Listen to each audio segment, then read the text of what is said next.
Assalamualaikum warahmatullahi wabarakatuh. Perkenalkan, nama saya Nur Afira Adhar, NIM B1219028, kelas A, program studi D3 Farmasi. Baik, di sini saya akan membawakan materi mengenai sediaan sirup.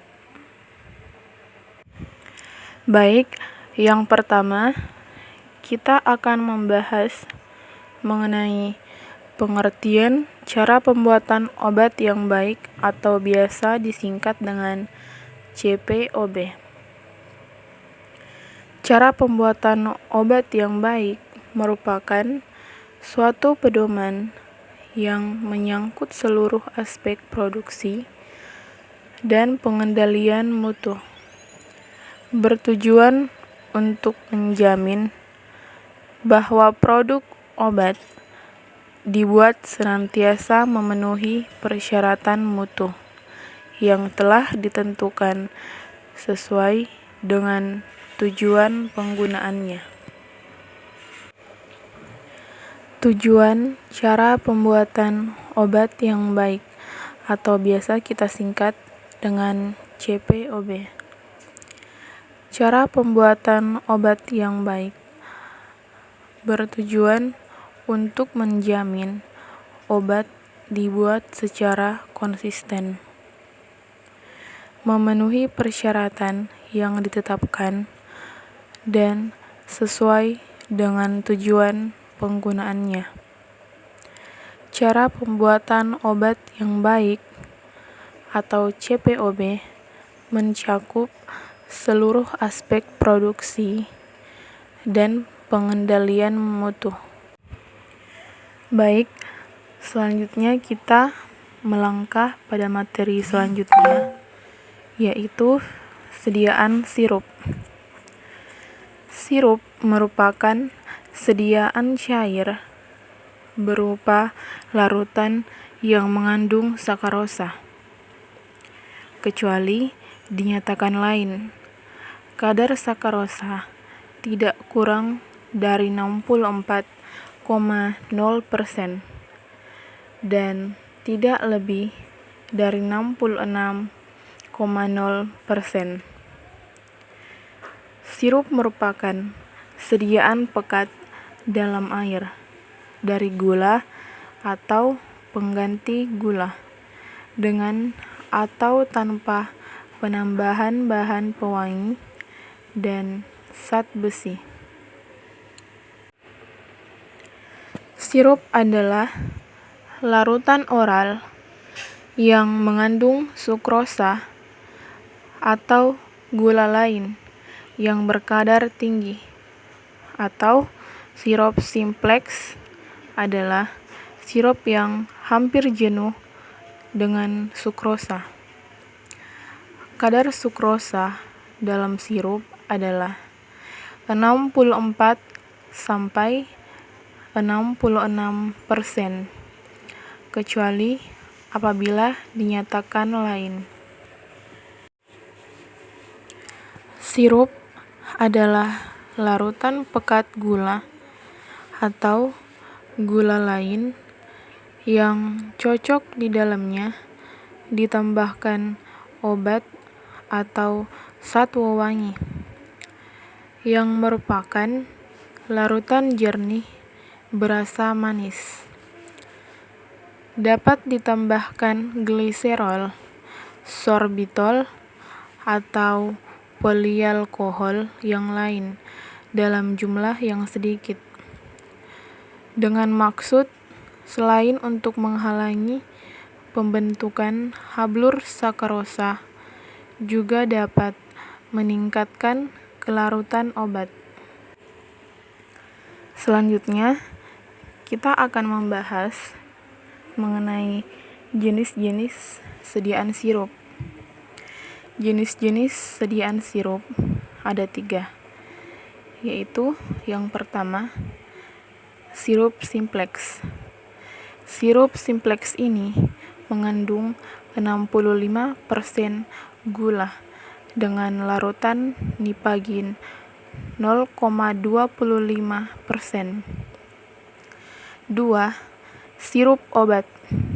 Sirup obat mengandung satu jenis obat atau lebih, dengan atau tanpa zat tambahan, dan digunakan untuk pengobatan.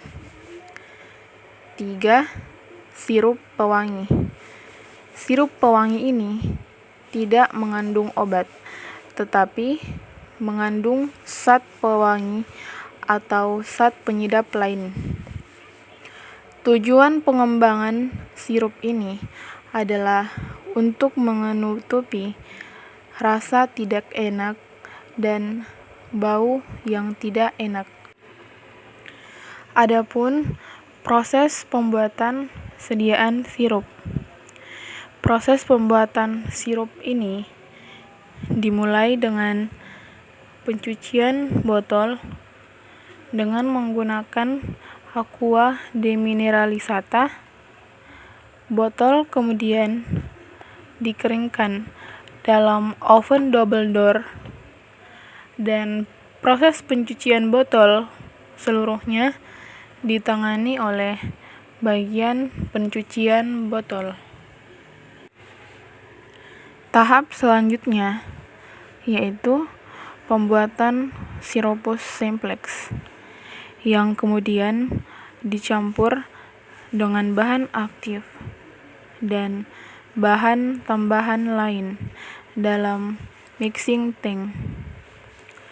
Pengisian sirup ke dalam botol dengan menggunakan liquid filling machine and capering machine sesuai dengan volume yang dikehendaki. Setelah sirup diisikan, botol ditutup atau capping secara otomatis.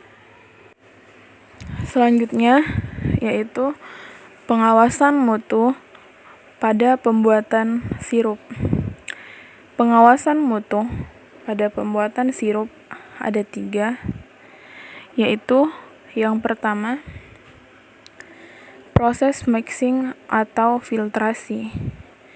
Pada proses ini, kita melakukan pemeriksaan pH, viskositas suspensi, kadar zat aktif, homogenitas, dan yang terakhir, berat jenis. Kedua, proses filling, di mana pada proses filling kita melakukan proses pemeriksaan keseragaman volume. Dan yang ketiga yaitu proses capping. Yang terakhir, kita akan membahas mengenai keuntungan dan kerugian sediaan sirup. Pertama-tama kita akan membahas mengenai keuntungan sediaan sirup terlebih dahulu. Keuntungan sediaan sirup ini ada 3.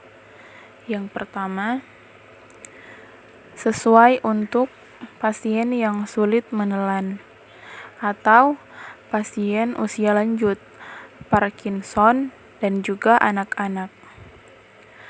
2. Dapat meningkatkan kepatuhan minum obat, terutama pada anak-anak, karena sediaan sirup ini rasanya lebih enak dan juga warna lebih menarik. Dan yang ketiga yaitu sesuai untuk yang bersifat sangat higroskopis. Yang terakhir, kita akan membahas mengenai kerugian sediaan sirup. Nah, kerugian sediaan sirup ini ada 7. Yang pertama, tidak semua obat ada di pasaran bentuk sediaan sirup. 2. Sediaan sirup jarang yang isinya zat tunggal. Pada umumnya, sediaan sirup dalam bentuk campuran atau kombinasi. Beberapa zat berkhasiat yang kadang tidak dibutuhkan oleh pasien. 3. Sediaan sirup tidak sesuai untuk bahan obat yang rasanya tidak enak. 4. Tidak bisa untuk sediaan yang sukar larut dalam air. 5. Tidak bisa untuk bahan obat yang berbentuk minyak atau oily, yang mana stabilitas emulsinya lebih rendah. 6. Tidak sesuai untuk bahan obat yang tidak stabil dilarutkan seperti yang berbentuk granul. 7. Harga relatif mahal karena memerlukan formula khusus dan kemasan yang khusus. Baik, itulah materi yang dapat saya sampaikan mengenai sediaan sirup. Kurang dan lebihnya mohon dimaafkan. Assalamualaikum warahmatullahi wabarakatuh.